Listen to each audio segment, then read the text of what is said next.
Well, there are growing concerns that the country isn't producing enough vets to meet the country's needs. According to a recent report by the South African Veterinary Association, over 50% of the country's vets want to leave. Economic and safety concerns have been highlighted as the main reasons to immigrate. But Dr. Paul Van Der Merwe, South African Veterinary Association President, joins us now to take this discussion forward. And Doc, thank you so much for making time for us this afternoon. Are economic and safety concerns the only reasons that we're seeing young vets wanting to leave? I mean, over 50% is quite a huge number. Tamela, yeah, those are pros. Basically, the main concerns are the question about economics and so forth. But another big reason for veterinarians leaving the country as well is the working environment and the working conditions under which they are working. Yeah, but can South Africa afford to lose these vets? No, we cannot afford to lose those veterinarians. If you think about the cost of training of a veterinarian and also the length of training being a 6-year course, to try and replenish those that are leaving is just impossible. I understand that this means that the conditions, working conditions have to be conducive, and I suppose with load shedding right now, that definitely checks the list of a non-conducive working environment, but also ensuring that the agricultural sector, not only I suppose in the Western Cape government or province, Doc, but also around the country, making sure that the sector is thriving. So what do you think needs to be done to retain our young professionals? Well, I think, Tamela, what needs to be addressed is the economic environment under which they are studying. If you think about it, is the most expensive course to study at the university. So they come out of the university with huge study debt. And in the end of the day,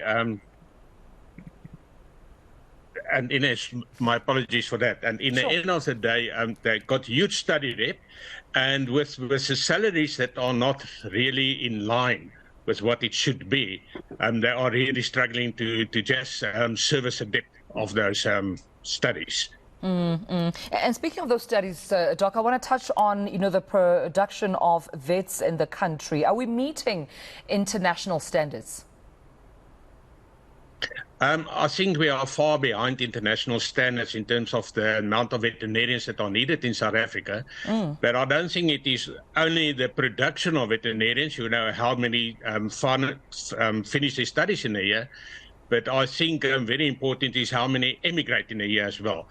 We about 150, 160 study off every year that is becoming young veterinarians. But if you are losing 50, 60% of those, we just cannot replenish those. Yeah. Where are these young professionals headed to? Do we know of, the countries that they prefer to go, the common, places around the world that they prefer to work at? Yeah, our degree is recognized in all the foreign and the previous Commonwealth areas. So they are leaving a lot for England, New Zealand, Australia, all those type of countries. But we must also remember that those countries themselves also got a massive shortage of veterinarians. So it is a question of where you can find your best position in terms of working environment and economically what is the best suited for your own pocket. Yeah.